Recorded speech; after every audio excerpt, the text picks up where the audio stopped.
Hello बच्चों, कैसे हो आप सब। देखो, आज मैं आपको बताने वाला हूँ bank reconciliation statement. Bank reconciliation statement में करना क्या होता है। बैंक रिकंसिलिएशन स्टेटमेंट में आपको जो आपके पास कैश बुक होती है ना, जिसमें आप रिकॉर्ड करते हो, जो भी ट्रांजेक्शन्स करते हो उसको रिकॉर्ड करते हो, ठीक है। बैंक से रिलेटेड जितने भी ट्रांजेक्शन्स होते हैं उसको अपने कैश बुक में रिकॉर्ड करते हो, ठीक है। और कैश बुक के बैंक कॉलम में करते हो, ठीक है। बनाते हो ना आप कैश बुक का। दो कॉलम होते हैं आपके, एक अ, आपका कैश कॉलम, एक बैंक कॉलम होता है, ठीक है। तो आप अपना कैश बुक मेंटेन करते हो, ठीक है। उसमें जो भी ट्रांजेक्शन है उसको आप लिखते हो, बैंक से रिलेटेड सारी ट्रांजेक्शन। और बैंक क्या करती है, बैंक आपकी जो भी एंट्रीज होती हैं, आपके अकाउंट से कटे या आपके अकाउंट में क्रेडिट हुए, उसके लिए बैंक क्या करती है, पासबुक रखती है। तो आपको करना क्या होता है, बैंक के पासबुक से अपने कैश बुक को मिलाना होता है। यानी बैंक के पास जो ट्रांजेक्शन्स हैं और आपके पास जो ट्रांजेक्शन्स हैं वो मैच करने चाहिए, ठीक है। तो मैच करने चाहिए, उसके लिए हमें क्या करना होता है, बैंक रिकंसिलिएशन स्टेटमेंट बनाना पड़ता है। मैच क्यों नहीं हो पाता, क्योंकि कई बार हमारे पास क्या होता है, जैसे मान लो कि हमने चेक किसी को दिया 2,000 रुपए का। अब 2,000 रुपए का चेक दिया, है ना। हम मान लो 31 मार्च को क्लोजिंग कर रहे हैं, ठीक है। और हमने किसी को दिया 25 तारीख को चेक, 25 तारीख को चेक दिया। अब वो चेक लेके गया और उसने बैंक में जमा कर दिया, ठीक है। उसने बैंक में जमा किया, मान लो 25 तारीख को चेक दिया हमने उसको, उसने 27 को जमा किया, ठीक है, या 26 को जमा किया उसने, ठीक है, बैंक में डिपॉजिट कर दिया। तो हमने चेक उसको इश्यू किया, तो हम क्या करते हैं, हम अपने अकाउंट से माइनस कर लेते हैं कि भाई चलो चलो चेक दिया है। जब हम चेक किसी को देते हैं तो अपने अकाउंट से माइनस कर लेते हैं, जो फॉर्म होती है, फॉर्म अपने अकाउंट में माइनस कर लेती है, ठीक है। उसको पता है कि भाई पैसे तो जाने ही जाने हैं, तो फॉर्म अपने अकाउंट में उतना माइनस कर लेती है। जब भी चेक इशू करेगी तो अपने अकाउंट में माइनस कर लेती है। तो आपने अपने अकाउंट में माइनस कर दिया। अब क्या है कि 26 तारीख को या 27 तारीख को उसने बैंक में जमा किया होगा, बट मान लो छुट्टियां चल रही हैं, मान लो कोई हॉलीडे हो गया या कोई टेक्निकल खराबी आ गई, ठीक है, नेटवर्क की प्रॉब्लम आ गई, किसी भी कारण से 31 मार्च तक आपके अकाउंट से पैसे नहीं कटे। तो इस केस में क्या हुआ, आपके अकाउंट से पैसे तो कटे नहीं, तो पैसे नहीं कटे, लेकिन आपने तो अपने कैश बुक में पैसे काट दिए हैं। मान लो बैंक में आपके पड़े हुए हैं 1 लाख रुपए, ठीक है। अगर आपने किसी को चेक दिया तो अब तो आपके अकाउंट में 98,000 होने चाहिए, आपके बैंक अकाउंट में। और आपने अपने कैश बुक में 98,000 लिख दिया है, लेकिन बैंक में तो 1 लाख पड़े हैं, क्योंकि वो चेक क्लियर हुआ नहीं, है ना। जो चेक आपने इश्यू किया था तो वो तो वहां प्रेजेंट ही नहीं हो पाया होगा। तो उस कारण से क्या होगा कि आपका 1 लाख बैंक में दिखेगा और आपके पास 98,000 दिखेगा। तो आप करोगे क्या, तो आपको सॉल्यूशन क्या करना पड़ेगा, आपको अपने कैश बुक में भी 2,000 ऐड कर देना पड़ेगा वापस, क्योंकि 31 मार्च को जो बैंक में जो बैलेंस होता है ना, वही बैलेंस हमारे अपने कैश बुक में भी मेंटेन करना होता है। तो यही होता है बैंक रिकंसिलिएशन स्टेटमेंट। तो इसमें देखो 4 टाइप होते हैं। एक होता है, आपको 4 तरीके से बनाने को देंगे क्वेश्चन में। एक बोलेंगे balance as per cash book के हिसाब से। Balance as per cash book के हिसाब से आपके पास कैश का एक बैलेंस दिया रहेगा, ऑपरेटिंग बैलेंस। उसके बेस पे क्या क्या चीजें हो रही हैं उसको हम प्लस माइनस करेंगे। फिर उसके बाद balance as per cash book हो गया। फिर आपसे पूछेंगे बैलेंस एज पर पासबुक के हिसाब से करने को। तो बैलेंस एज पर पासबुक के हिसाब से करोगे तो जो तरीका आपने कैश बुक में लगाया था उसका उल्टा करोगे। अगर कोई चीज आपने कैश बुक प्लस करी है तो पासबुक उसको माइनस करेंगे, ठीक है। और एक हो गया balance as per cash book, balance as per passbook.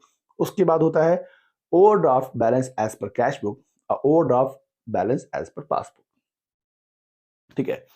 तो मैं सारी चीजें समझाऊंगा आपको, आप इसको ध्यान से देखो किस तरीके से मैं करा रहा हूं। तो आपको एक ही फॉर्मूले से चारों तरीके आप कर पाओगे। यानी अगर पूछेगा, आपको बोलेगा कि क्वेश्चन में कहेंगे कि भाई overdraft balance as per passbook के हिसाब से चलो, वो लेके चलो, या ओवरड्राफ्ट कैश बुक के हिसाब से आपको क्वेश्चन बनाने हैं, या balance as per cash book के हिसाब से बनाना है, उसको आपको बेस मान के चलना है, या आपको पासबुक को बेस्ड मांगे चलना है, जो भी तरीका बोलेंगे क्वेश्चन में कुछ भी लिखा रहेगा, ठीक है, जो भी दे रखा होगा उसके अकॉर्डिंगली हम करेंगे, ठीक है। लेकिन एक ही फॉर्मूला लगाएंगे, उसी से चारों के चारों सॉल्व हो जाएंगे। तो कैसे, वो देखो अभी बताता हूं। देखो हमें क्या करना है, बैंक रिकंसिलिएशन स्टेटमेंट बनानी है, ठीक है। तो बैंक रिकंसिलिएशन स्टेटमेंट में क्या क्या चीजें होती हैं, ठीक है। आप यहां पे क्या करोगे, बैंक रिकंसिलिएशन स्टेटमेंट में आपको बनाना होता है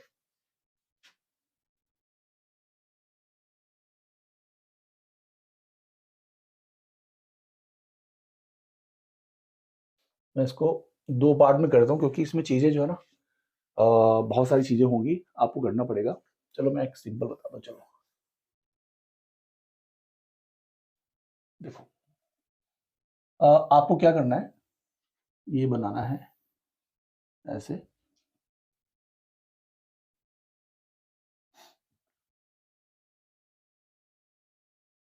पार्टिकुलर्स, और आपको दो कॉलम्स बनाने हैं ऐसे,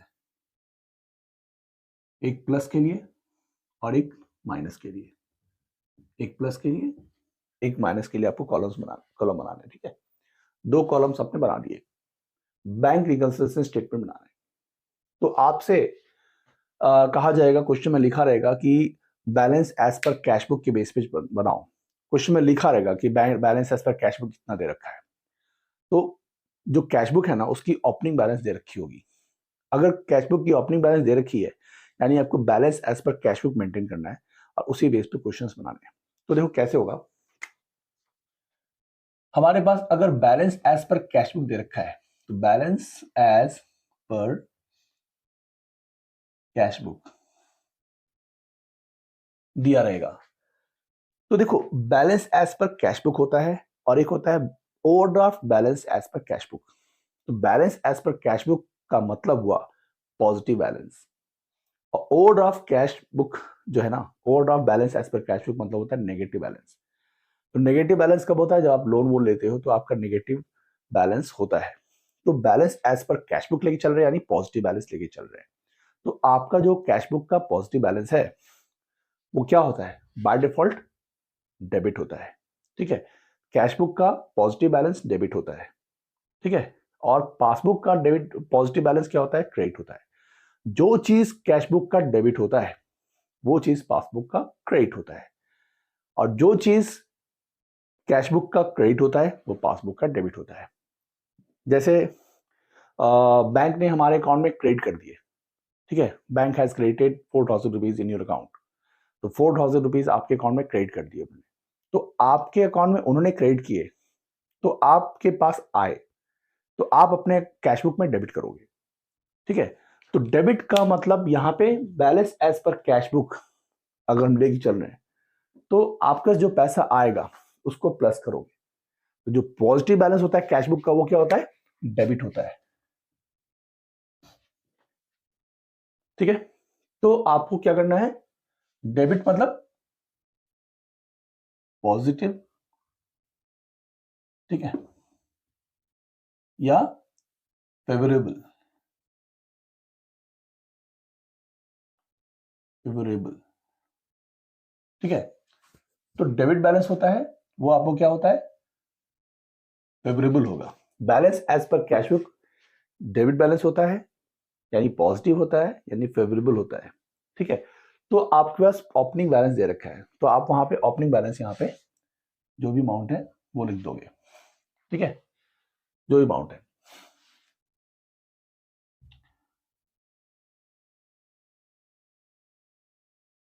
ठीक है, उसके बाद अब क्या क्या चीजें प्लस माइनस करते हैं वो देखो।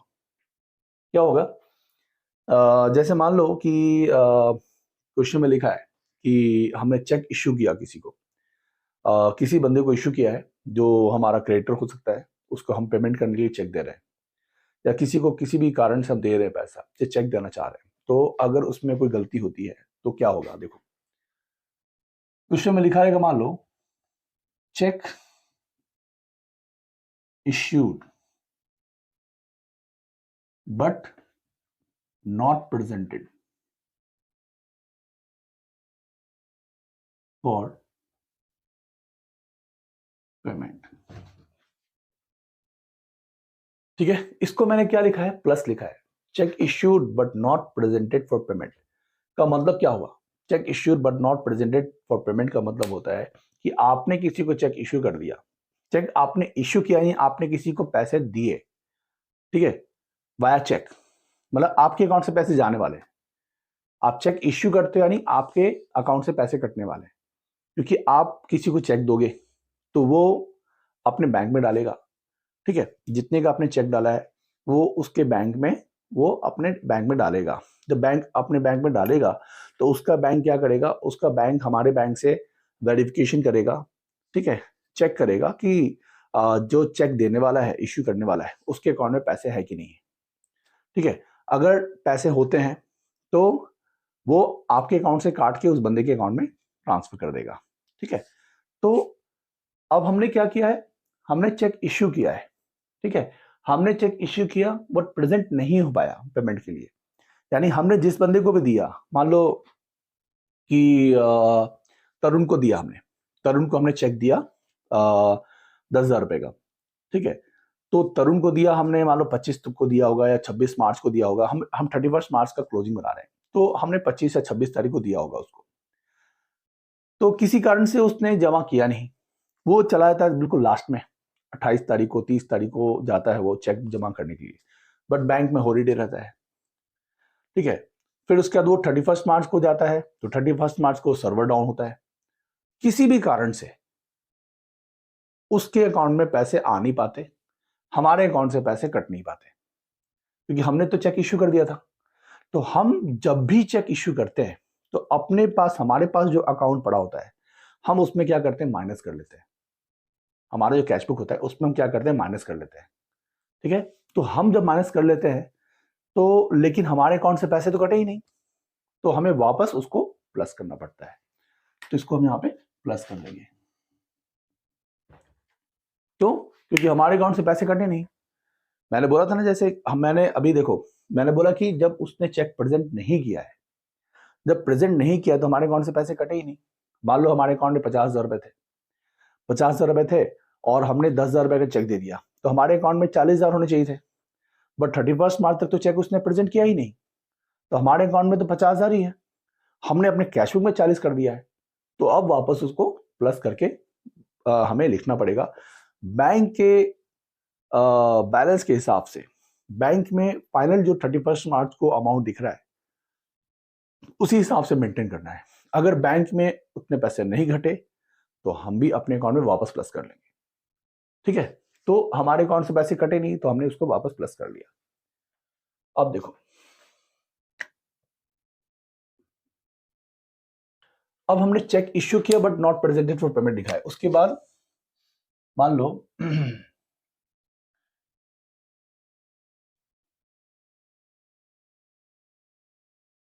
Check deposited but not recorded, ठीक है। आपने चेक डिपॉजिट कर दिया, चेक डिपॉजिट कर दिया है बैंक में, आपको किसी से चेक मिला था, आपको किसी से चेक मिला था लेकिन आपने उसको बैंक में जमा कर दिया है, ठीक है, लेकिन रिकॉर्ड नहीं हुई है। रिकॉर्ड कहाँ नहीं किया होगा, आपने नहीं किया होगा, आपने अपने कैश बुक में रिकॉर्ड नहीं किया होगा, ठीक है। तो अगर हमने चेक जमा कर दिया बट रिकॉर्ड नहीं किया, ठीक है, रिकॉर्डेड नहीं, नॉट रिकॉर्डेड लिखा रहेगा, समझो कि ये हमारी गलती है, ठीक है। नॉट रिकॉर्डेड कहां पे, कैश बुक में, ठीक है, हमने अपने कैश बुक में रिकॉर्ड ही नहीं करा, तो चेक डिपॉजिट किया बट नॉट रिकॉर्डेड लिखा है, तो इसको भी हम यहाँ पे प्लस कर देंगे। मतलब ये हुआ कि हमने चेक डिपॉजिट किया तो बैंक में तो पैसा आ गया होगा बट हमने अपने कैश बुक में एंट्री नहीं करी।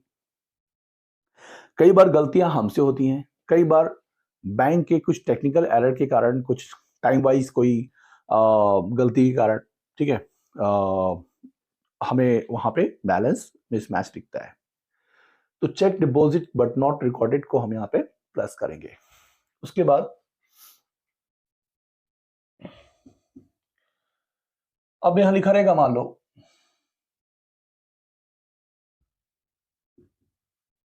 डायरेक्टली डिपॉजिटेड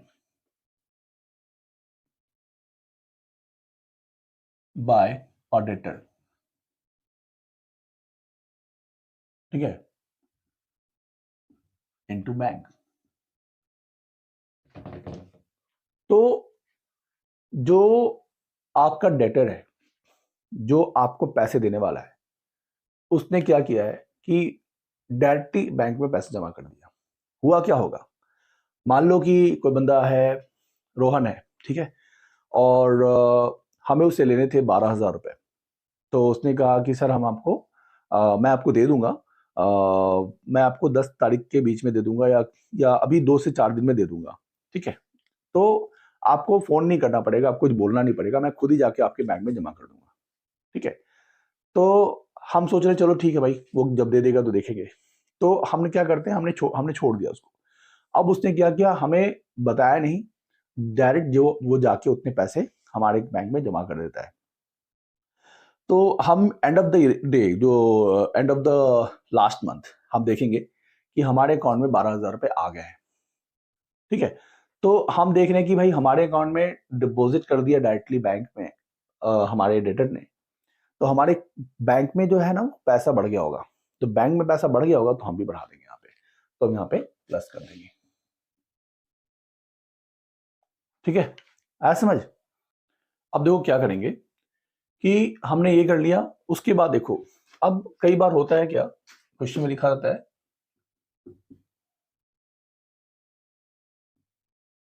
इंटरेस्ट लिखा रहेगा या डिविडेंड लिखा रहेगा,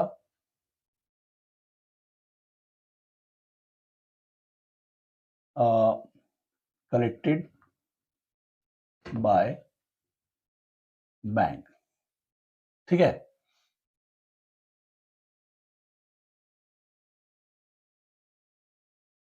तो इंटरेस्ट और डिविडेंड कलेक्टेड बाय बैंक। तो यहां पे क्या होता है कि बैंक हमारे बिहाफ पे इंटरेस्ट कलेक्ट करती है या डिविडेंड कलेक्ट करती है। तो ये इंटरेस्ट क्या होता है, मतलब आपने मान लो बैंक में एफडी करी है, या आपने कोई म्यूचुअल फंड लिया है, या आपने कोई इन्वेस्टमेंट करी कहीं पे, उसका इंटरेस्ट मिलने वाला है आपको, ठीक है, या आपको मिला। तो बैंक के पास एक इंटीमेशन जाती है कि भाई हमारे अकाउंट के में इंटरेस्ट हम वो क्रेडिट करना चाहते हैं। तो बैंक, क्योंकि हम बैंक के क्लाइंट हैं, तो बैंक हमारे अकाउंट में हमारी बिहाफ पे पेमेंट रिसीव कर ली। उसके लिए आपको फोन नहीं करेगी कि भाई ये एक इंटरेस्ट आपको मिलने वाला, रिसीव करने वाला, बैंक हमारी बिहाफ पे खुद ही रिसीव कर लेती है। उसी तरीके से डिविडेंड होता है। डिविडेंड क्या है, डिविडेंड होता है जैसे आप कोई शेयर में इन्वेस्टमेंट करते हो ना, आप कोई शेयर लेते हो, खरीदते हो, उसमें आपने इन्वेस्टमेंट करी है। तो जो कंपनीज होती है ना, जिनके शेयर्स आपने खरीदे हुए, वो आपको एक अपनी उनकी जो प्रॉफिट होती है खुद की, तो प्रॉफिट का एक पार्ट आपके साथ शेयर करते हैं। जैसे कोई शेयर आपने 100 रुपए का लिया, ठीक है, फेस वैल्यू 100 रुपए की चल रही है, मतलब मार्केट प्राइस 100 रुपए की है, और कंपनी आपको जितने भी आपके अलावा जितने भी कस्टमर्स हैं, जितने भी इन्वेस्टर्स हैं, सबको 2 रुपए पर शेयर देना चाहती है। तो आपकी प्राइस 100 रुपए से अब क्या हो जाएगी, 102 रुपए। तो 2 रुपए का पर शेयर आपका डिविडेंड हो जाएगा। आपने 1000 शेयर लिए हैं, तो आपके 1000 × 2, 2000 रुपए आपके डिविडेंड हो गए। तो वो भी जो डिविडेंड है, जो आपने शेयर में लगाया हुआ है, तो कंपनी आपके अकाउंट में ट्रांसफर करती है, तो बैंक हमारे बिहाफ पे वो करेक्ट कर देती है। तो ये डायरेक्ट की बात है, सीधी सी बात है, इंटरेस्ट या डिविडेंड कलेक्टेड बाय बैंक। तो बैंक ने हमारी बिहाफ पे कलेक्ट कर लिए, तो बैंक में पैसा हमारा बढ़ गया, तो हम भी बढ़ा देंगे, तो यहाँ पे प्लस कर देंगे। उसके बाद लिखा रहेगा wrong credit granted by bank. Bank ने हमारे अकाउंट में पैसे डाल दिए, 200 रुपए डाल दिए, 500 रुपए डाल दिए, 1000 रुपए डाल दिए, कुछ भी गलती से हमारे अकाउंट में डाल दिए उन्होंने। वो रिवर्स करेगी अगले महीने, बट 31 मार्च तक रिवर्स नहीं हुआ है, ठीक है, नॉर्मली होता नहीं है। तो हम क्या करेंगे, उसको यहां पे हम भी प्लस कर लेंगे। अगर बैंक गलती से हमें पैसे दे रही है, तो हम रिसीव कर लेंगे, क्योंकि हमें तो बैंक में देखना है कि बैंक में पैसा हमारा बढ़ा हुआ है, तो हम भी बढ़ा देंगे। अगर बैंक गलती से हमारे अकाउंट से काट लेती है तो माइनस कर लेंगे, ठीक है। तो wrong credit granted by bank लिखा रहेगा तो आपको यहाँ पे प्लस कर देना है। उसके बाद लिखा रहेगा, मान लो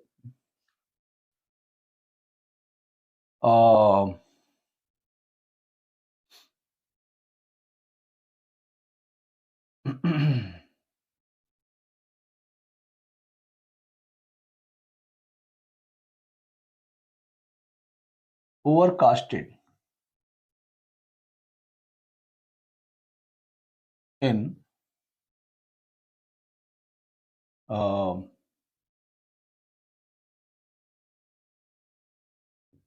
डेबिट साइड यानी payment side, sorry debit side यानी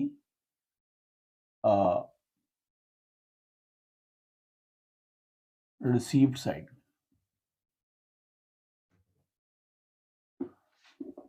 रिसीव्ड साइड, ठीक है। Overcasted in debit side of cash book, ठीक है। तो आपके ही अकाउंट में, आपके कैश बुक में, जो आप खुद घर पे बनाते हो, आप अपने मतलब अपनी कंपनी बना रहे हो, तो आप जो कैश बुक बना रहे हो तो उसका जो डेबिट साइड यानी पॉजिटिव साइड, इसमें ज्यादा दिखा दिया गया।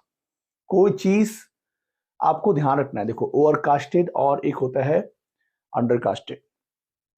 ओवरकास्टेड का मतलब क्या होता है कि आपके अकाउंट में ज्यादा दिखा दिया गया, ठीक है। अंडरकास्टेड का मतलब क्या होता है, आपके अकाउंट में कम दिखा दिया गया। तो आपकी दो अकाउंट होते हैं, दो साइड्स होते हैं, एक होता है डेबिट साइड और एक होता है क्रेडिट साइड। अगर मान लो डेबिट साइड में एक्सेस दिखा दिया गया है यानी ओवरकास्टेड दिखा दिया गया है, अगर डेबिट साइड में ओवरकास्टेड दिखा दिया गया है यानी एक्सेस दिखा दिया गया है ना, तो आप क्या करोगे, उसको उल्टा करोगे। अगर ओवरकास्टेड या एक्सेस है तो उसको डेबिट वाले को क्या कर दोगे, वही सेम अमाउंट आप क्रेडिट में डाल दोगे तो आपका बैलेंस हो जाएगा। सिमिलरली अगर आपके अकाउंट में डेबिट साइड में ही कम दिखा दिया गया यानी अंडरकास्टेड दिखा दिया गया, तो आप डेबिट साइड में ही और पैसे डाल दोगे, ठीक है। उसी तरीके से हम क्रेडिट का काम करेंगे। क्रेडिट साइड में अगर ओवरकास्टेड दिखा दिया तो आप डेबिट में डाल दो, क्रेडिट साइड में अगर कम दिखा दिया तो आप उधर ही डालो, ठीक है। मतलब करना क्या है कि ओवरकास्टेड में जिस साइड में ओवरकास्ट हुआ है आपको उसके उल्टे साइड डालना है। जैसे अगर आपने क्या किया, ओवरकास्टेड डेबिट साइड हुआ है यानी ज्यादा डेबिट साइड हो गया है तो आप क्रेडिट साइड लिखोगे, अगर ज्यादा क्रेडिट साइड हो गया है तो आप वापस डेबिट साइड लिख दोगे, ठीक है। उसी तरीके से अंडरकास्टेड अगर डेबिट साइड हुआ है, ठीक है, तो अंडरकास्टेड डेबिट साइड हुआ है तो आपको डेबिट साइड में यानी कम हो गया है तो आप उधर ही डेबिट साइड में ही और बढ़ा दोगे। अगर अंडरकास्टेड क्रेडिट साइड में हुआ है तो आप क्रेडिट साइड में ही और बढ़ा दोगे, यानी सेम एंट्री आपको और दोबारा कर देनी है। तो ये होता है अंडरकास्टेड ओवरकास्टेड का। तो overcasted in debit side of cash book लिखा रहेगा, ठीक है।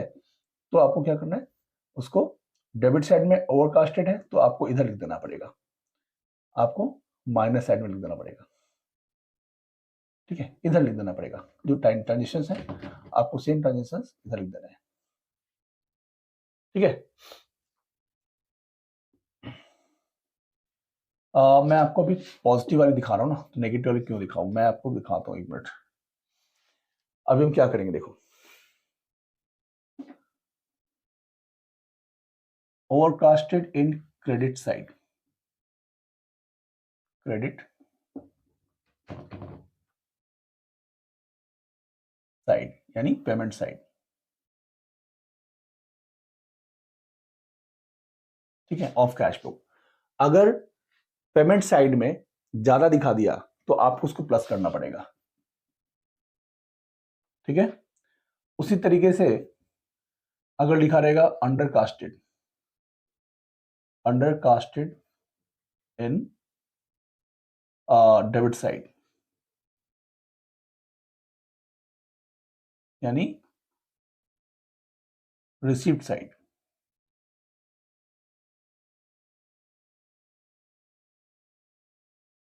ऑफ कैश बुक,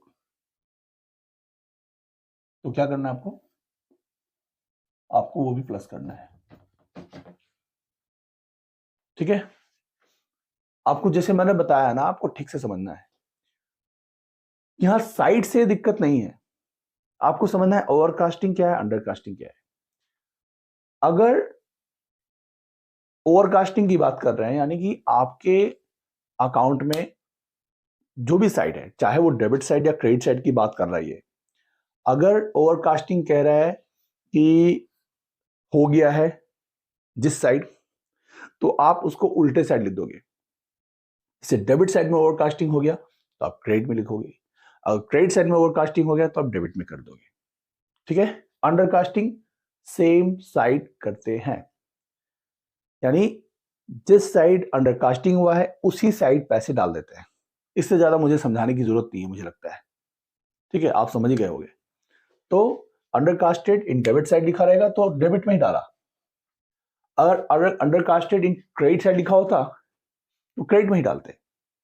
ठीक है, यानी डेबिट साइड मतलब पॉजिटिव साइड। आपको ध्यान रखना है, balance as per cash book में जो प्लस साइड होता है वो हमारा डेबिट साइड होता है, माइनस साइड हमारा क्रेडिट साइड होता है। तो ये हो गया। उसके बाद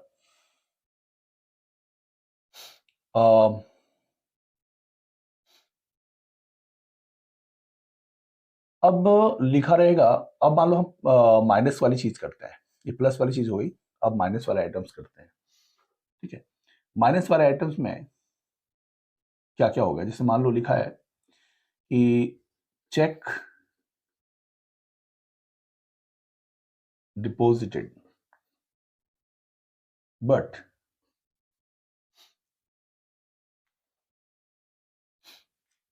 not credited by bank, not credited या क्लियर्ड, है ना। Check deposited but not credited और क्लियर्ड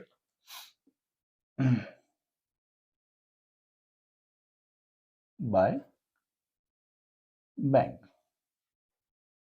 ठीक है, चेक डिपॉजिट कर लिया लेकिन बैंक ने आपके अकाउंट में क्रेडिट किया ही नहीं, या आपके अकाउंट में क्लियर नहीं हुआ है, चेक क्लियर नहीं हुआ है, आपने चेक जमा किया, डिपॉजिट किया, बट नॉट क्लियर लिखा है। ठीक है, नॉट क्लियर, नॉट क्रेडिटेड लिखा रहेगा, यानी आपके अकाउंट में पैसे आए ही नहीं। तो चेक डिपॉजिटेड है, यानी डिपॉजिट मतलब कि आपको किसी ने चेक दिए थे, वो आप बैंक में जमा करने जा रहे हो, लेकिन वो आपके अकाउंट में पैसे आए ही नहीं, छुट्टी का दिन होगा या टेक्निकल रीजन के कारण आपके अकाउंट में पैसे आ नहीं पाए, बैंक क्रेडिट नहीं कर पाई आपके अकाउंट में, क्योंकि पैसे आने थे वो आए नहीं। तो चेक डिपॉजिट हो गया लेकिन क्रेडिट नहीं हुआ, आपके बैंक में पैसे बढ़े नहीं। तो आपने क्या किया होगा, आपने जब भी देखो, होता क्या है ना कि जब भी आप किसी को चेक इश्यू करते हो तो पहले ही आपने कैश बुक पे से माइनस कर लेते हो, और जब आप चेक डिपॉजिट करते हो, यानी आपको कहीं से मिला होगा चेक तो आप डिपॉजिट करने जाते हो, तो पहले ही अपने कैश बुक में लिख लेते हो, प्लस कर लेते हो कि भाई चलो पैसे तो आ ही जाने हैं, है ना। तो चेक तो मिल ही गया आपको, जो चेक आप बैंक में जमा करते हो, टेक्निकल एरर के कारण या किसी एरर के कारण वो आपके अकाउंट में नहीं आ पाता होता है, यानी क्रेडिट नहीं हो पाता है। तो आपने अपने कैश बुक में तो प्लस कर लिया था, बट बैंक में तो पैसा आया नहीं है, तो आप भी इसको माइनस कर लोगे। तो चेक डिपॉजिटेड अगर है लेकिन अगर वो क्रेडिटेड नहीं हुआ है, आपके अकाउंट में पैसे नहीं बढ़े, तो आप भी माइनस कर लो, क्योंकि आपके अकाउंट में पैसे आए नहीं है, तो आप इसको माइनस कर लोगे। उसके बाद अगर लिखा है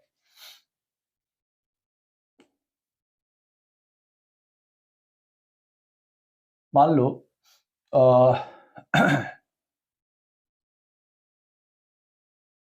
चेक इश्यूड, जैसे चेक इश्यूड, वहां तो प्रेजेंट नहीं हुआ, तो यहां आपकी गलती है, आपने रिकॉर्ड नहीं करा। Check issued but not recorded in cash book, आपने अपने कैश बुक में रिकॉर्ड ही नहीं करा, भूल गए, या आपके अकाउंटेंट की गलती हो गई, वो भूल गया। ठीक है, तो आप जब भी चेक इश्यू कर रहे हो लेकिन वो रिकॉर्ड नहीं हुआ है, इश्यूड किया हुआ चेक जो है वो तो आपके लिए क्या होता है, वो तो जाने वाला होता है। ठीक है, जो आप चेक इश्यू कर यानी आप किसी को पेमेंट कर रहे हो, तो वो आपने किसी को चेक दे दिया है, अब प्रेजेंटेड वर्ड नहीं लिखा है बल्कि लिखा है नॉट रिकॉर्डेड। नॉट रिकॉर्डेड में आपकी गलती है, यानी आपने इसको कैश बुक में एंट्री करी नहीं, यानी आपने उसको माइनस नहीं किया। ठीक है, तो नॉट रिकॉर्डेड है यानी चेक इश्यू हो गया है, आपके बैंक से पैसे कट गए होंगे बट आपने अपने कैश बुक में रिकॉर्ड नहीं करा है, तो आप इसको माइनस कर लोगे। ठीक है, उसके बाद लिखा रहेगा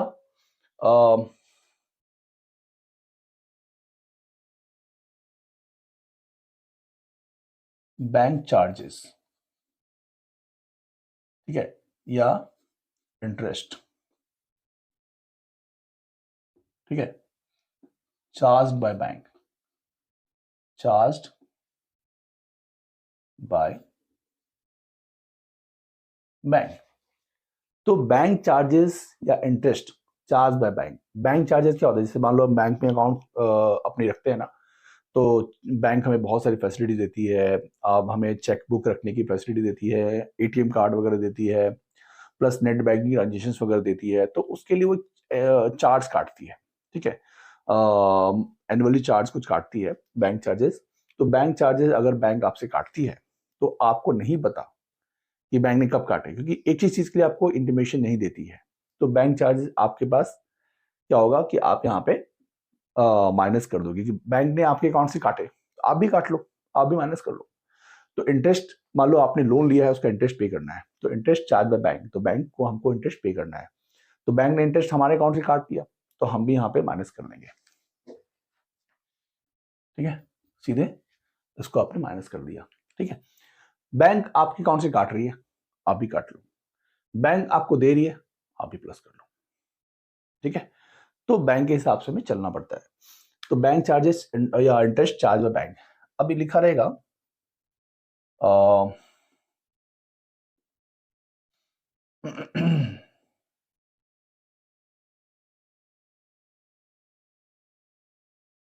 directly payment made by bank as per standing order. ठीक है, तो ये क्या होता है, directly payment made by bank as per standing order. ये स्टैंडिंग ऑर्डर क्या होता है, जैसे आप कोई सामान किस्त पे लेते हो, इंस्टॉलमेंट पे लेते हो, तो आपको क्या होता है ना, उसकी ईएमआई भरनी पड़ती है। आप ईएमआई देते हो 5 तारीख, 8 तारीख, 10 तारीख या 1 तारीख, जो भी तारीख को आपके अकाउंट से पैसे ऑटोमेटिक कटते हैं। तो आपने फर्स्ट टाइम जो लोन लिया था ना, तो उस टाइम पे आपने एक लोन एग्रीमेंट साइन करी होती है।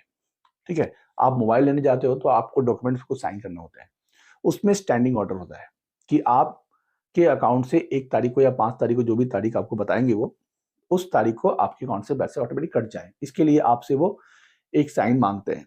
वो साइन आपको आपसे मांगते हैं, वो उसमें इंस्ट्रक्शन होती है कि इस बंदे को या इस कंपनी को मेरे अकाउंट से इतने तारीख को काटने की इजाजत दी जाए, है ना। आप परमिशन ग्रांट कर रहे हो, आप साइन करते हो, यानी आप परमिशन ग्रांट कर रहे हो कि आपके अकाउंट से बाय डिफॉल्ट हर महीने इतने तारीख को पैसे कट जाए। ठीक है, तो वो होता है directly payment made by bank. तो आपके आपके बिहाफ पे बैंक क्या करती है, पैसे काट लेती है, मतलब पैसे काट के उनको दे देती है। ठीक है, जो भी सेलर होता है। ठीक है, तो ये हम भी माइनस कर देंगे, सिंपल सी बात है। ठीक है ना, तो इस तरह से चीजें होती है। अब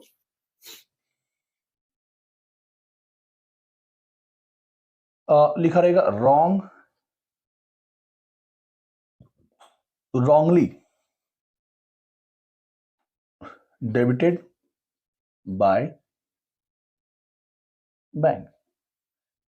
बैंक क्या कर रही है, गलती से आपके अकाउंट से बैंक ने काट लिया, तो आपको बैंक ने काट दिया तो आप भी माइनस कर लो। अरे यार मैंने तो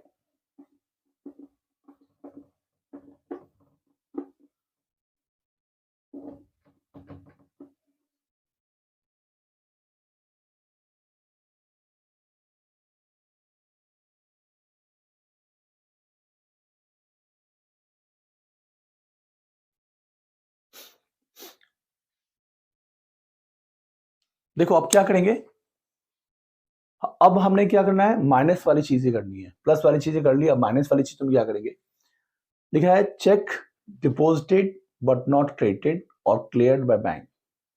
यानी आपने चेक डिपॉजिट कर दिया बैंक में, आपको कहीं से चेक मिला था, वो आपने बैंक में डिपॉजिट कर दिया, लेकिन बैंक ने क्रेडिट नहीं किया आपके अकाउंट में, ठीक है, बैंक ने आपके अकाउंट में दिए नहीं पैसे, प्लस नहीं किए, ठीक है, नॉट क्लियर्ड या नॉट क्रेडिटेड मतलब आपके अकाउंट में पैसे आए नहीं, आपने बैंक में जमा कर दिया, किसी से आपको चेक मिला था तो आप उसको बैंक में जमा करने गए, डिपॉजिट करने गए, बट आपके अकाउंट में पैसे क्रेडिट नहीं हुए, तो नहीं हुए, तो आपने जो चेक किसी से लिया था ना, जैसे आप किसी से चेक लेते हो और उसको बैंक में डिपॉजिट करने जाते हो, तो आप अपने अकाउंट में प्लस कर देते हो, अपने कैश बुक में जो आपके पास होता है उसमें प्लस कर देते हो। जब आप किसी को चेक इश्यू करते हो तो आप अपने अकाउंट में माइनस कर देते हो। बाद में बैंक में क्या हुआ, जो भी मिसमैच हो रहा है उसके हिसाब से हम तो सेट कर लेते हैं। तो यहां भी क्या है, जैसे यहाँ चेक इश्यू किया था बट प्रेजेंट नहीं हुआ था, ठीक है, यानी हमें चेक इश्यू किया था तो हमने माइनस कर लिया था, तो अब हम क्या करें कि बैंक में पैसा आ नहीं रहा, हमारे अकाउंट से कटा नहीं, तो हमने क्या कर दिया, प्लस कर दिया। उसी तरीके से चेक अगर आपने जमा किया है और आपके अकाउंट में पैसे क्रेडिट नहीं हुए, बैंक ने क्रेडिट नहीं किया, तो आपने तो पहले ही जमा कर दिया था, आपने कैश बुक में प्लस कर लिया था, बट बैंक में तो पैसे आए नहीं, तो आप माइनस कर लोगे, इसलिए हमने यहाँ पे माइनस करना है, ठीक है, इसको आप माइनस दिखा दिया करोगे।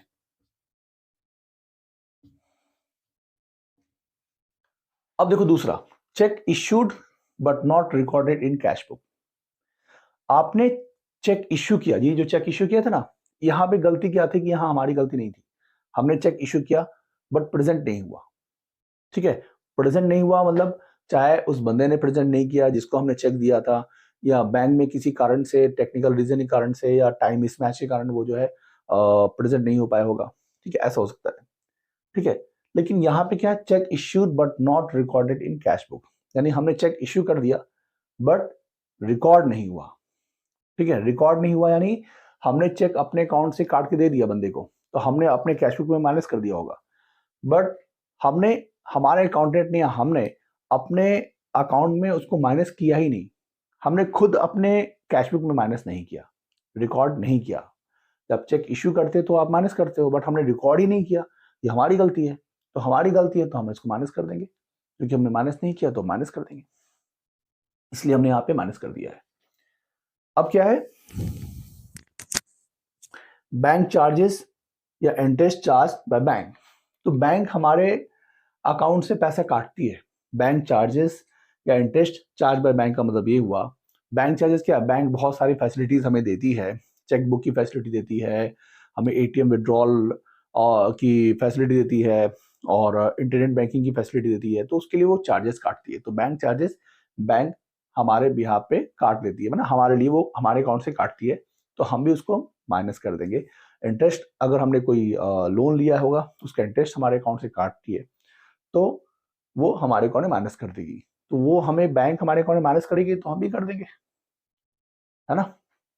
पर देखो, directly payment made by bank as per standing order, तो बैंक हमारे बिहाफ पे क्या करती है कि पेमेंट कर देती है ईएमआई वगैरह की, मान लो कोई ईएमआई है ना, तो ये ईएमआई पेमेंट होती है एक तरह से, मान लो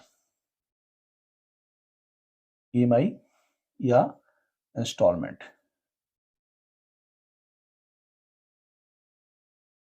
ठीक है, ये पेमेंट होती है। तो जैसे आप कोई सामान लेते हो, आपने मोबाइल लिया या टीवी लिया, लैपटॉप लिया आपने, तो आपने क्या किया कि उसको ईएमआई पे कन्वर्ट करवा लिया, आपने बोला कि भाई अब इसको हम 6 महीने के इंस्टॉलमेंट पे देंगे, तो आपने जिस भी सेलर से खरीदा होगा तो आपको उसने एक डॉक्यूमेंट साइन करने को दिया होगा, उस डॉक्यूमेंट में लिखा होता है कि आप उसको परमिशन दे रहे हो कि आपके अकाउंट से एक पर्टिकुलर टाइम पीरियड पे इतने पैसे हर महीने कट जाएं, तो आप उसको अलाउ करते हो, आपने साइन कर दिया, ठीक है, यानी कि आप उसको अलाउ कर रहे हो, परमिट दे रहे हो उसको कि वो आपके अकाउंट से पैसा इतने तारीख को काट सके, ठीक है, तो वही हो गया directly payment made by bank as per standing order, तो आपकी स्टैंडिंग ऑर्डर हुई, आपने साइन कर दिया है, यानी आपने अलाउ कर दिया है कि इसको दे दिया जाए हर महीने, तो आपके अकाउंट से बैंक पैसे काट ले रही है, तो आप भी माइनस कर दो, wrongly debited by bank, bank ने आपके अकाउंट से गलती से आपके अकाउंट में पैसे माइनस कर लिए, आपके अकाउंट से डिडक्ट कर लिए, है ना। तो रॉन्गली डेबिटेड बाय बैंक में देखो, बैंक हमारे अकाउंट से डेबिट करती है ना तो माइनस हुआ, बैंक हमारे अकाउंट में क्रेडिट करती है यानी प्लस हुआ। इस बात को ध्यान रखना है, ठीक है। हम जब कैश बुक बना रहे हैं, जैसे बैंक का डेबिट बैलेंस, बैंक के पास जो डेबिट है वो हमारे लिए क्रेडिट है, ठीक है, यानी हमारे लिए वो नेगेटिव है। बैंक का डेबिट हमारे लिए नेगेटिव होता है, बैंक का क्रेडिट हमारे लिए पॉजिटिव होता है। बैंक हमें दे रही है यानी क्रेडिट कर रही है, तो हम अपने कैश बुक में प्लस करेंगे। बैंक हमारे अकाउंट से काट रही है, डेबिट कर रही है, तो हम अपने अकाउंट में भी माइनस करेंगे, ठीक है। तो बैंक डेबिट कर रही है तो हम अपने अकाउंट में माइनस करेंगे। बैंक अगर हमारे अकाउंट में गलती से क्रेडिट कर रही है तो हम अपने अकाउंट में प्लस कर लेंगे। क्रेडिट मतलब बैंक की तरफ से क्रेडिट अगर हो रहा है तो हमारे अकाउंट में प्लस हुआ। बैंक की तरफ से अगर डेबिट हो रहा है, नहीं होता your account has been debited, यानी आपके अकाउंट से पैसे कट गए तो आप माइनस साइड लिखोगे ना। Your account has been credited यानी आपके पास पैसे आ गए तो आप प्लस करोगे, तो वही बात होती है, ठीक है। ये हो गया रॉन्गली डेबिटेड बाय बैंक। उसके बाद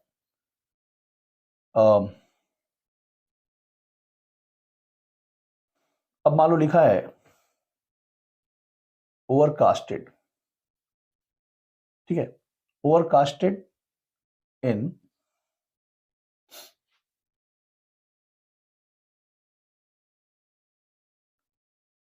debit side of cash book. तो आपके कैश बुक के डेबिट साइड में ज्यादा दिखा दिया गया। देखो, पासबुक का डेबिट साइड नेगेटिव होता है, कैश बुक का डेबिट साइड पॉजिटिव होता है। ये प्लस मतलब पॉजिटिव, ठीक है, कैश बुक के लिए पॉजिटिव है। तो overcasted in debit side of cash book, तो कैश बुक के डेबिट साइड में है अगर, तो वो हमारा पॉजिटिव साइड है। पॉजिटिव साइड में ज्यादा दिखा दिया तो आपको क्या करना पड़ेगा, उसको नेगेटिव साइड लिखना पड़ेगा, यानी आपको माइनस साइड लिखना पड़ेगा। उसी तरीके से लिखा रहेगा under casted in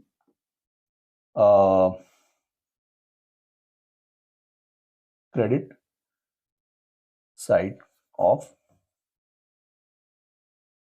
cash book. तो कैश बुक के मान लो क्रेडिट साइड में है ना, क्रेडिट साइड में यानी कैश बुक का क्रेडिट साइड क्या होता है, नेगेटिव होता है। तो उसको हम क्या करेंगे कि उसमें कम दिखा दिया गया, यानी आपको माइनस साइड कम दिखा दिया, ठीक है, तो इसको हम माइनस लिख देंगे। क्रेडिट साइड मतलब क्या हुआ, पेमेंट साइड,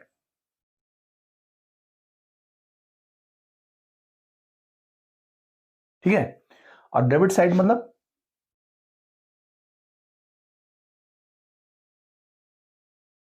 रिसीप्ट साइड,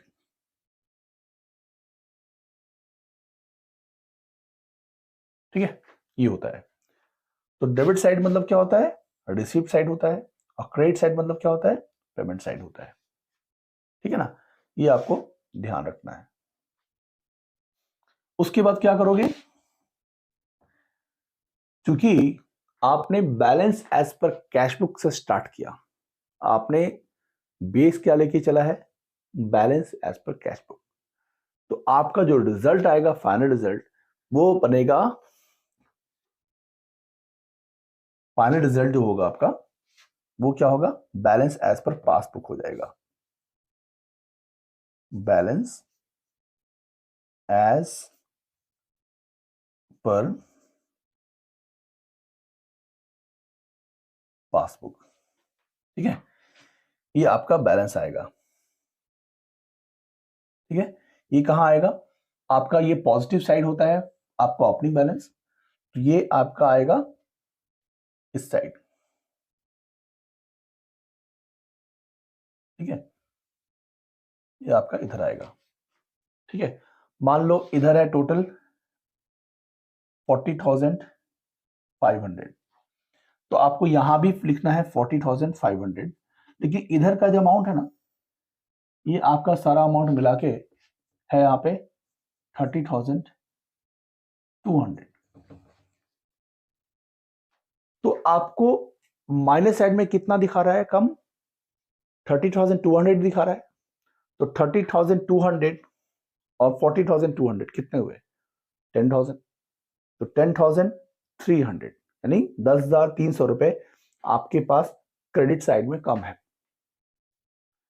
तो अगर balance as per cash book लेके चल रहे हो तो आपका जो क्लोजिंग बैलेंस आएगा वो माइनस साइड ही आएगा, ठीक है, क्रेडिट साइड ही आएगा, ठीक है। तो ये आपका आ जाएगा 10,300, ठीक है। यही आपका बैलेंस एज पर पासबुक हो गया, ठीक है। तो आप ऐसे लिख दोगे,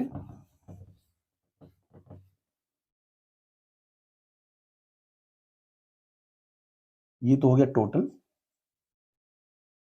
ठीक है, ये टोटल हो गया आपका। और यहां पे लिख दोगे balance as per passbook, balance as per passbook, ठीक है। ये आपका जा रहा है, ठीक है। तो बैलेंस एज पर पासबुक आप यहां लिखोगे, ठीक है। लेकिन अगर आपका balance as per cash book आप बना तो रहे हो और आपका नेगेटिव साइड ज्यादा है, ठीक है। जब नेगेटिव साइड ज्यादा है ना, पॉजिटिव साइड कम है, तो यहां बैलेंस एज पर पासबुक नहीं लिखोगे, बल्कि आप लिखोगे, क्योंकि आप बना कैश बुक ही रहो, आप बना रहे हो कैश बुक और आपका नेगेटिव साइड ज्यादा है, तो यहां जो क्लोजिंग बैलेंस आएगा ना वो आ जाएगा overdraft balance as per cash book ही आएगा। क्या लिखोगे? Overdraft balance as per cash book लिख दोगे, फिर वो बैलेंस इस साइड आ जाएगा, क्योंकि आपका ये साइड ज्यादा है। अगर मान लो ये 40,500 रुपए इधर होते और इधर 30,200 ही होते, 30,200 होते, तो बैलेंस इधर आता, उसको हम लिखते हैं overdraft, overdraft balance as per cash book, ठीक है। क्योंकि आपका वो जो पैसा है वो आपका नेगेटिव हो जाएगा, ठीक है ना। तो ये आपको करना होता है।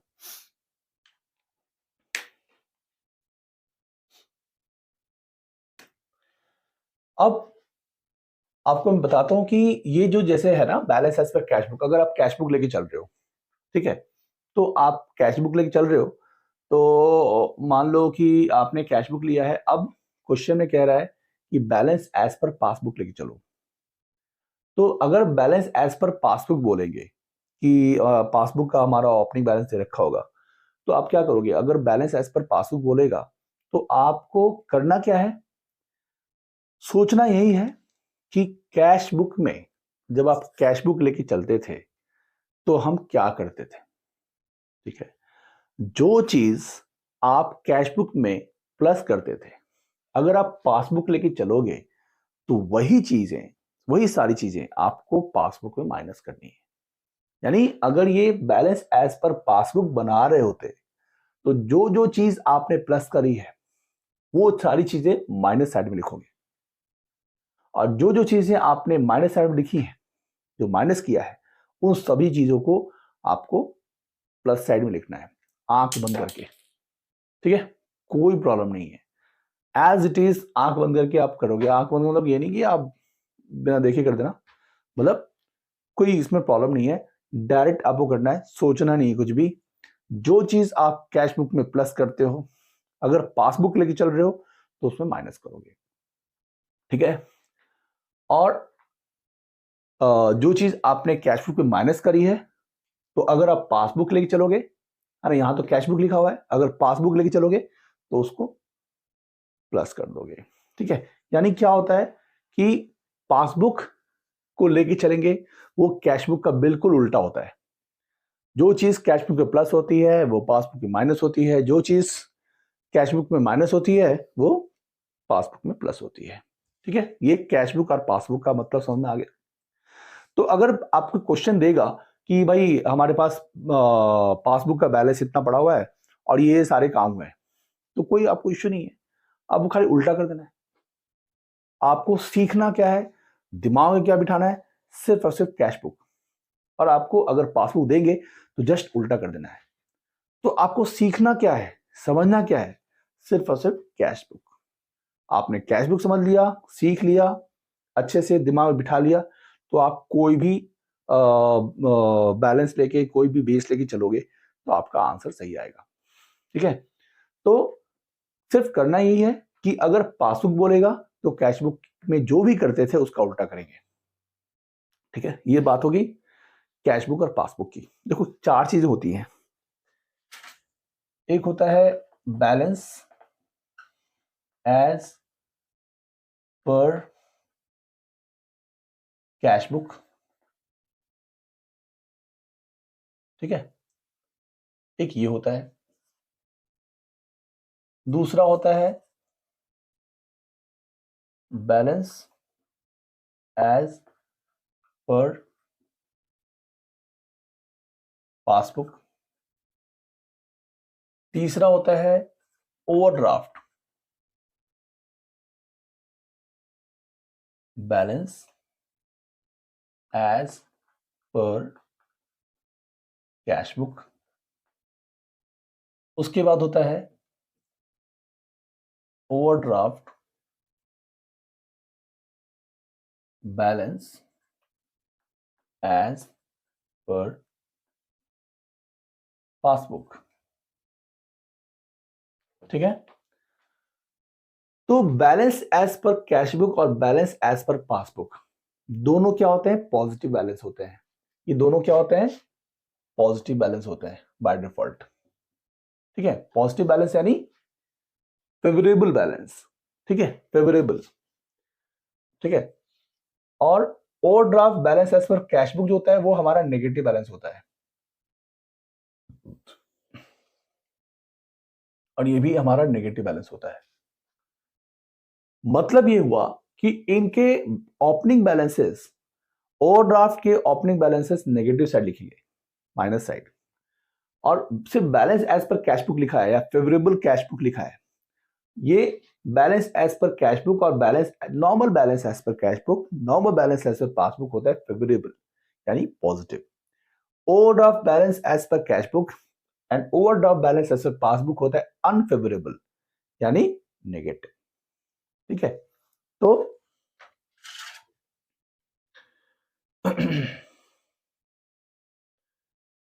बैलेंस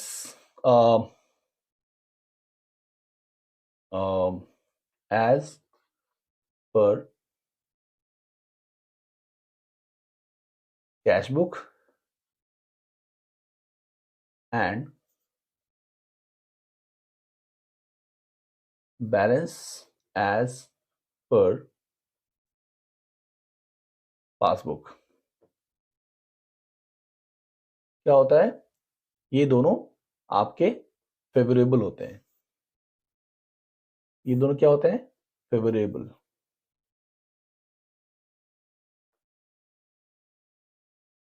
यानी पॉजिटिव। ठीक है, और overdraft balance as per cash book and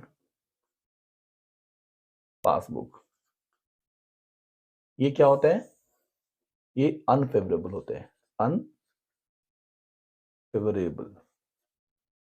यानी नेगेटिव होते हैं। ठीक है,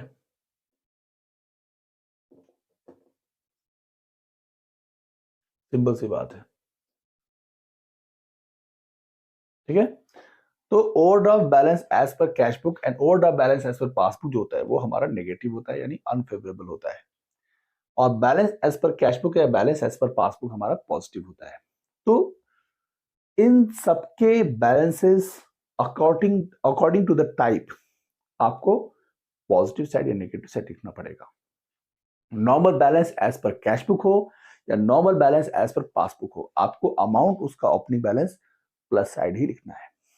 अगर ओवरड्राफ्ट या अनफेवरेबल या नेगेटिव बैलेंस अगर लिखा हुआ है ना, तो उसको आपको माइनस साइड लिखना है। सिंपल सी बात है आपको, है ना, ये आपको सोचना है।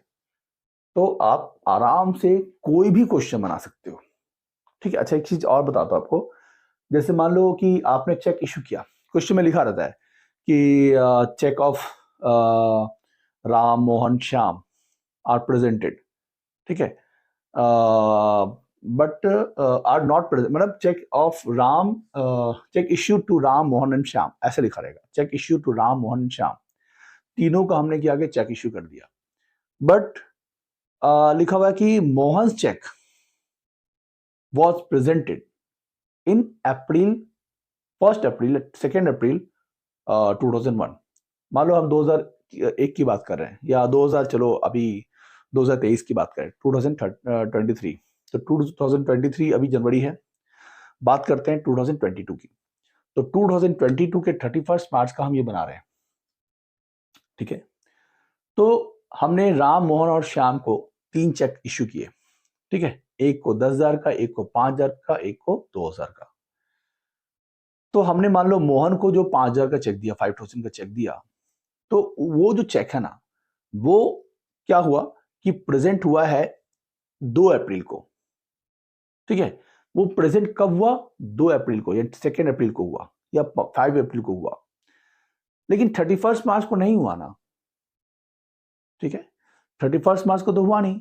इसका मतलब क्या है कि एरर क्या है, गलती क्या है, मोहन में गलती है, यानी मोहन का चेक इश्यू हुआ बट नॉट प्रेजेंटेड माना जाएगा। जो एक टाइम स्पेसिफिक लिमिट होती है, जो डेट स्पेसिफाइड लिमिट होती है, उस डेट को नहीं हुआ, उसके अगले दिन ही हुआ, यानी उस दिन नहीं हुआ। तो यही आपको रिकंसाइल करना, यही आपको एरर को ढूंढना है कि गलती कहां हो रही है। 31 मार्च तक कोई चीज नहीं हुआ, उसके अगले दिन ही हुआ, यानी कि वो नहीं हुआ, यानी चेक उसका प्रेजेंट नहीं हुआ। मोहन और राम और श्याम के बारे में नहीं कह रहा है कुछ भी, सिर्फ यही कह रहा है कि राम और मोहन और श्याम के चेक कितने थे, लेकिन सिर्फ मोहन की बात कर रहा है कि मोहन का चेक जो है क्लियर हुआ 1 तारीख को या 2 तारीख को, यानी मोहन में ही गलती है। कई बार ऐसा दे रखा होगा कि 3 बंदों की चेक है, राम मोहन और श्याम के, तो कह रहा है कि Ram and Shyam cheque was presented on 1 April या 2 अप्रैल या 3 अप्रैल, यानी राम और श्याम इन दोनों के चेक टाइम पे प्रेजेंट नहीं हो पाए, तो हम check issued but not presented सिर्फ राम और श्याम का ही लिखेंगे, ठीक है। मोहन का ये नहीं प्रेजेंट हो गया होगा। तो आपको क्वेश्चन के टाइप समझना है, क्वेश्चन का पैटर्न समझना है, और उसके हिसाब से आपको बताना है, ठीक है। तो कोई ये सब देखो अच्छे से, सारे आप उतार लो, है ना, और क्वेश्चन बनाना स्टार्ट करो, आराम से बन जाएंगे सारे क्वेश्चंस। कोई अगर दिक्कत आती है तो आप मुझे कमेंट में बताना, ठीक है।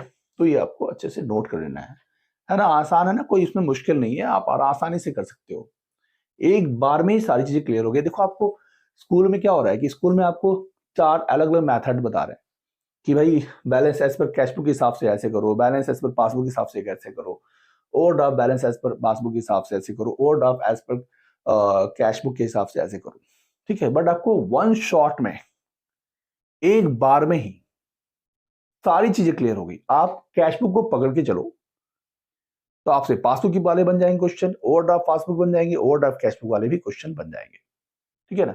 जो भी बेस लेके चलोगे, आपको देखना है सिर्फ कैशबुक। कैशबुक में आपको सोचना है बनाने समय कैशबुक में क्या करते थे, जो चीज कैशबुक में करते थे उसी का उल्टा पासबुक में करेंगे। लेकिन अगर ओवरड्राफ्ट पासबुक रहेगा, चाहे ओवरड्राफ्ट पासबुक हो या नॉर्मल पासबुक हो, ठीक है, हम काम कैशबुक का उल्टा ही करेंगे, ठीक है। यानी आप पासबुक लिखा रहेगा, चाहे ओवरड्राफ्ट पासबुक है नॉर्मल पासबुक हो, जो चीज आप कैशबुक प्लस करते थे उसको वहां माइनस करोगे, जो चीज कैशबुक माइनस करते थे उसको वहां पे प्लस करोगे, पासबुक या ओवरड्राफ्ट पासबुक लेके चलेंगे। तो अंतर पासबुक का ओवरड्राफ्ट पासबुक में एक ही है कि normal passbook positive side opening balance लिखाएगा, और ओवरड्राफ्ट पासबुक इधर लिखाएगा नेगेटिव साइड, ठीक है। बाकी ट्रांजेक्शन जो हम पासबुक के करेंगे वो हम कैशबुक का उल्टा ही करेंगे। उसी तरीके से अगर ओवरड्राफ्ट पासबुक बोलेगा, सॉरी ओवरड्राफ्ट कैश बुक बोलेगा बनाने को, तो आपको क्या करना पड़ेगा, आपको सेम काम कर देना है, क्योंकि कैश बुक है, चाहे नॉर्मल कैश बुक हो या ओवरड्राफ्ट कैश बुक हो, काम तो सेम ही करेंगे। जो चीज पॉजिटिव है पॉजिटिव आएगा, जो नेगेटिव है नेगेटिव आएगा, है ना। खाली क्योंकि हम बना रहे हैं कैश बुक ही, सिर्फ अंतर यही होगा कि ओवरड्राफ्ट कैश बुक अगर है यानी वो नेगेटिव है ओपनिंग बैलेंस उसका, तो आपको यहां लिखना है, यहां लिखना नहीं है, प्लस में लिखना, बल्कि आपको माइनस साइड में लिख देना है। बाकी सारे काम सेम करने हैं, बस इतना ही, ठीक है। तो इसको अच्छे से आप उतारो, देखो, बनाओ, बहुत ही आराम से बन जाएगा।